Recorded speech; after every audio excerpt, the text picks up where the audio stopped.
Hi friends. मैं हूँ दिनेश और आप सबको मेरे चैनल में फिर से स्वागत है। आज हम लोग बात करेंगे वेदर सिस्टम के बारे में कि वो सिस्टम क्या है, वो कैसे काम करता है और ये सिस्टम जो इनोवेशन हुआ था इसका पीछे का लॉजिक क्या था।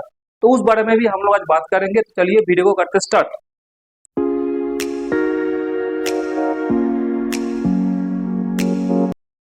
देखिए, एक सिस्टम है वेस्डा। जो सिस्टम वेस्डा रखा हुआ है उसका जो नाम है ना, उसमें उसका अंदर ही उसका जो टोटली वर्किंग प्रिंसिपल है वो छुपा हुआ होता है। जैसे वेस्डा को अगर मैं डिवाइड कर दूंगा तो वो होता है very yearly smoke detection apparatus। ये क्या काम करता है? ये जो स्मोक है स्मोक को पहले से डिटेक्ट करता है। ये सिस्टम यूज कहाँ पर होता है? जितना भी क्रिटिकल रूम है उसमें होता है ये सिस्टम यूज। अब आप बोल सकते हो कि क्रिटिकल रूम में तो हम लोग जीएसएस सिस्टम यूज करते हैं, मतलब जो गैस सप्लायर सिस्टम हम लोग यूज करते हैं।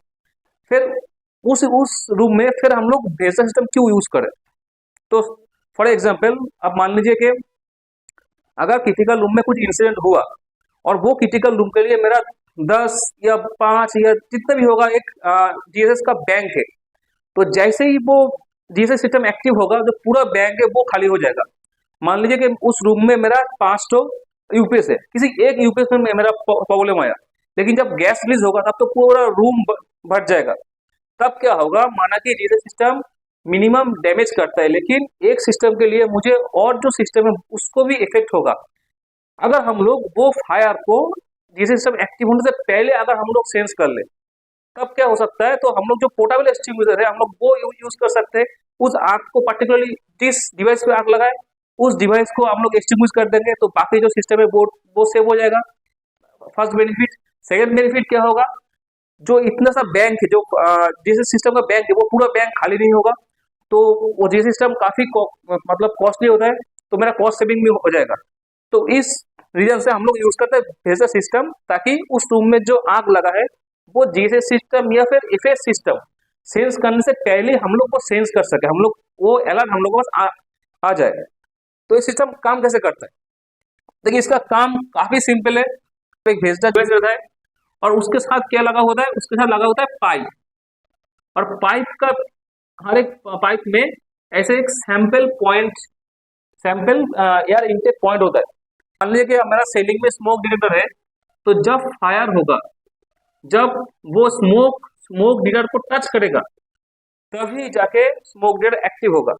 इसमें क्या होता है? इसमें हमेशा एयर सक होता है, एयर अंदर की तरफ सक होता है। वो एयर सीधा आता है मेरा जो वेजर सिस्टम के अंदर में।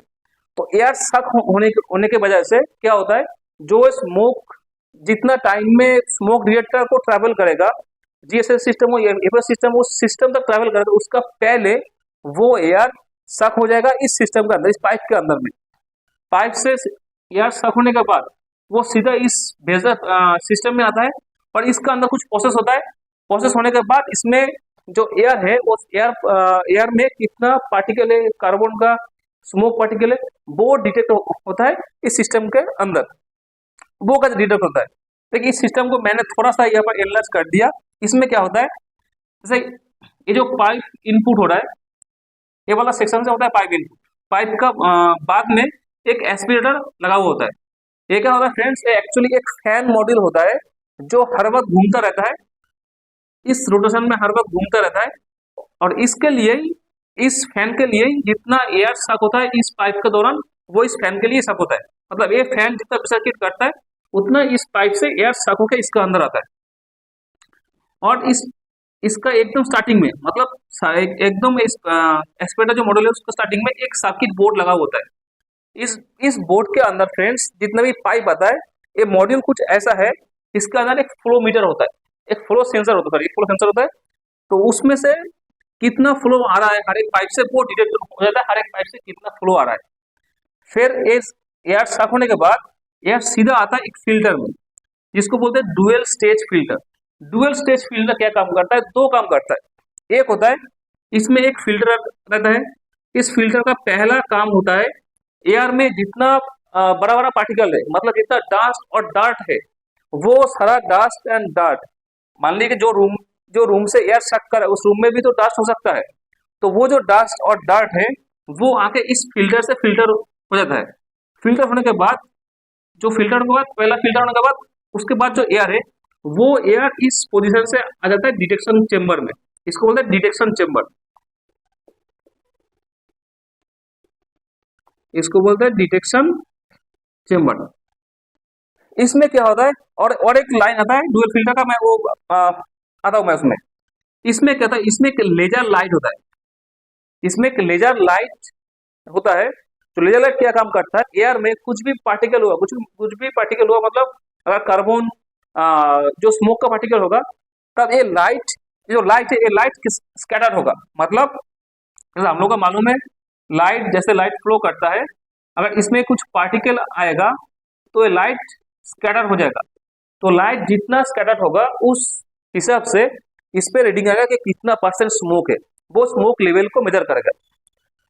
दूसरा है, और एक फिल्टर का, मैं डुअल फिल्टर बोला था, तो फिल्टर का और एक साइड में और एक फाइन फिल्टर है, जिसमें से अगर जो फिल्टर ये बार हो रहा है, डस्ट और डार्ट रिमूव हो रहा है, उसके बाद भी और एक फिल्टर है जो लगभग 0.3 माइक्रोन का होता है। वो फिल्टर से या फिल्टर होने के बाद वो आता है फिर इस चेम्बर में। ये यह क्या काम करता है, क्योंकि अगर कंटिन्यूअसली मेरा ये सर्कल फ्लो होगा तो इसमें जो इस सेक्टर में, इस सेक्टर में जितना भी छोटा मोटा अगर कुछ डस्ट पार्टिकल फिर भी आ गया, तो ये जो चेम्बर है, चेम्बर को ये डस्ट कर देगा, मतलब चेम्बर को डस्ट कर देगा। तो उसके लिए फ्रेश एयर जो एकदम फाइन एयर, वो एयर भेजा जाता है ताकि ये जो सिस्टम है एक क्लीन रहे, उस पर्पज से। तो फ्रेंड्स काम बेसिकली यही होता है। उसके बाद क्या होता है, एयर से, इस लाइन से यही वाला जो एयर है वो एग्जॉस्ट हो जाता है। तो वजह से एयर यहाँ पर पहुंचता है, तो यहाँ पर कितना पार्टिकल है एयर में, कितना कार्बन पार्टिकल है, वो डिटेक्ट होता है। और डिटेक्ट होने के बाद ये सीधा अलार्म जनरेट करता है। इसमें 4 स्टेज का अलार्म होता है। एक होता है अलर्ट, दूसरा होता है एक्शन, तीसरा होता है फायर 1 एंड चौथा होता है फायर 2। उस रूम में कितना डस्ट मॉलिक्यूल है उस हिसाब से जब ये प्रोग्रामिंग होता है, तब एक मेजरमेंट सेट किया जाता है। उस हिसाब से जब ये डिटेक्ट करता है कि उसमें कितना पार्टिकल है स्मोक का, तब एक अलर्ट सिग्नल देता है। तब अलर्ट सिग्नल में क्या होता है, जो मेंटेनेंस टीम है तो वो आके उस जगह को चेक करता है कि असल में कोई फायर है कि नहीं। एक्शन में क्या होता है, जब वो डिटेक्शन लेवल और भी हाई हो जाता है, और भी डिटेक्शन लेवल और भी ज्यादा होता है, तब एक्शन मोड चालू हो जाता है। इसका मतलब होता है कि आप प्रिपेयर हो जाइए, फायर इंसिडेंट हुआ है तो आपको प्रिपेयर लेना पड़ेगा उस फायर इंसिडेंट के लिए।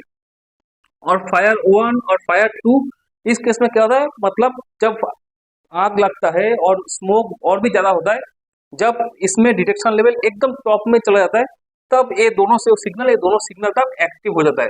और साथ में इसके साथ में एक हुटर भी, इसके साथ में एक हुटर भी इंडिकेट किया रहता है। हुटर सिस्टम मतलब एक साइरन सिस्टम। जैसे ये सिस्टम एक्टिव होता है तब ये साइरन ऑटोमेटिक बनना स्टार्ट होता है, ताकि जो बंदा ये इसको मॉनिटर कर रहा है, जो टीम इसको मॉनिटर कर रहा है, तो उस तक एक अलार्म पहुंच जाए। तो बेसिकली मार्केट में आपको वेजर सिस्टम मिलेगा या फिर सीमेंस का जो सिस्टम है उसमें मिलेगा, पॉसिटिव और सेम है। मतलब इसका जो मैकेनिज्म है, बाकी प्रिंसिपल दोनों ही सेम है।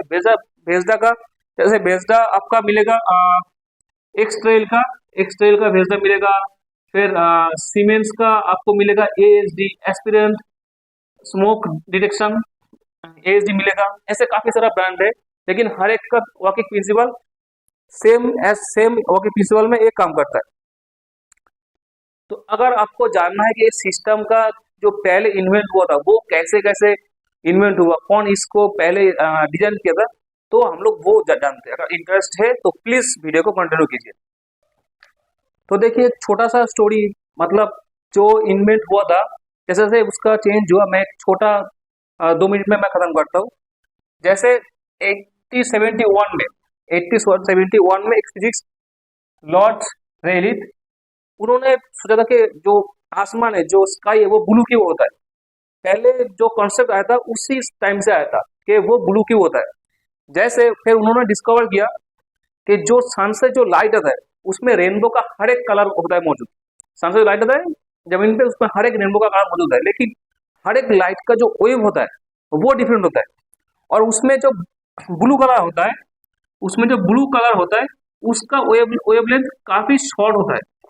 और देखा गया है इस ब्लू वेव जो कलर है वो कंपेयर टू अदर्स कलर जिनका वेवलेंथ ज्यादा है, तो ब्लू का जो वेवलेंथ कम होने के लिए ये जो एयर में मौजूद जो मॉलिक्यूल होता है उसमें से उसमें ज्यादा रिएक्ट करता है, मतलब छोटा छोटा मॉलिक्यूल में भी ज्यादा रिएक्ट करता है।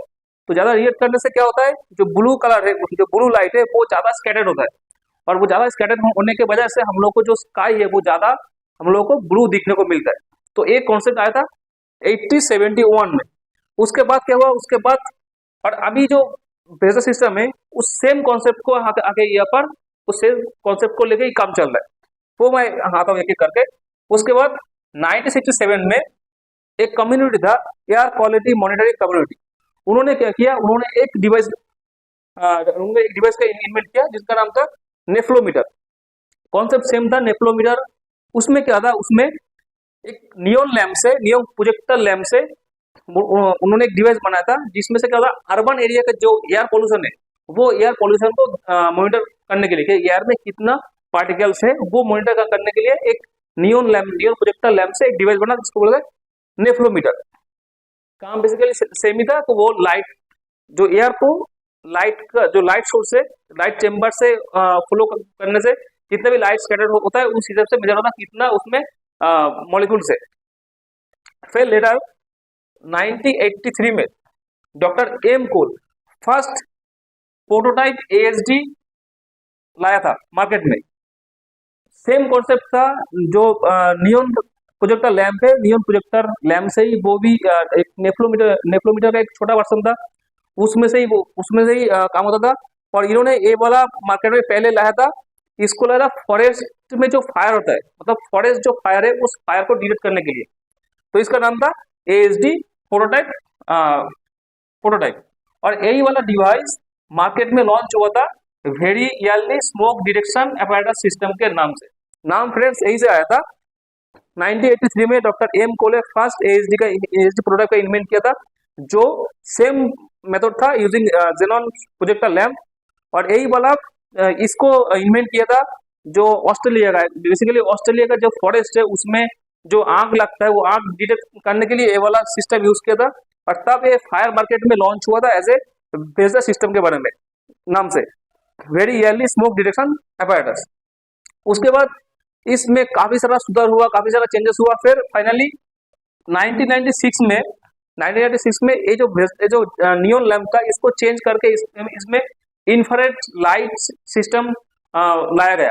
जो चेम्बर है, जो लाइट का जो चेम्बर है, जो डिटेक्शन चेम्बर है उसमें इंफ्रारेड लाइट लाया गया। और उसमें देखा गया कि इंफ्रारेड लाइट जो है वो शॉर्ट वेव में लाने के लिए लाया गया। उसके लिए क्या हुआ, जितना भी एयर पार्टिकल है वो और भी अच्छे तरह से काम करने लगा। मतलब जो एयर पार्टिकल 1 माइक्रोन का भी है ये वो भी डिटेक्ट होने लगा इस सिस्टम के लिए। लेकिन उसके बाद देखा गया कि जो एयर पार्टिकल 1 माइक्रोन से कम है तो वो डिटेक्ट नहीं होता है उस लेजर सिस्टम के बारे में। वो जो इंफ्रारेड लेजर लाइट है उस लाइट में वो डिटेक्ट नहीं होता है। तब जाके फिर से यही वाला सिस्टम लागू हुआ। तब सेम सिस्टम में उन्होंने और एक इन्वॉल्व कर दिया ब्लू लाइट का, एक ब्लू लाइट का वेव उसमें इंट्रोड्यूस किया गया। अब सिस्टम कैसे काम करता है, अभी सिस्टम में दोनों लाइट लगा हुआ होता है, सिस्टम में भी दोनों लाइट लगा होता है। एक होता है इंफ्रारेड और एक होता है ब्लू लाइट में क्या होता है, जितना भी छोटा मॉलिक्यूल होता है, छोटा पार्टिकल होता है बिलो 1 माइक्रोन वो डिटेक्ट हो जाता है ब्लू लाइट से। और जितना भी बड़ा पार्टिकल है, जितना बिग पार्टिकल्स है जैसे डस्ट और डार्ट का पार्टिकल है वो एलिमिनेट होता है इंफ्रारेड लाइट से। तो इस तरह से जो वेजर सिस्टम है उसका इनोवेट आस्ते ऐसे हुआ। अभी जो वेजर सिस्टम यूज हो रहा है या फिर जो सीमेंस का भी सिस्टम यूज हो रहा है उसमें ब्लू और इंफ्रारेड लाइट दोनों का यूज किया जाता है। फ्रेंड्स कॉन्सेप्ट आया था बेसिकली इस लेवल से, ठीक है। तो बस यही है सिस्टम, वेजडा का सिस्टम के बारे में। अगर हो सके तो मैं एक प्रैक्टिकल वीडियो दे दूंगा मेंटेनेंस का, तो शायद आपको और भी समझ में आसानी होगा कि उसका अंदर सिस्टम कैसे काम करता है। आज के लिए बस इतना ही। तो चलिए, अगर वीडियो अच्छा लगा तो आप लाइक कर दीजिए, शेयर कर दीजिए, सब्सक्राइब कर दीजिए। धन्यवाद।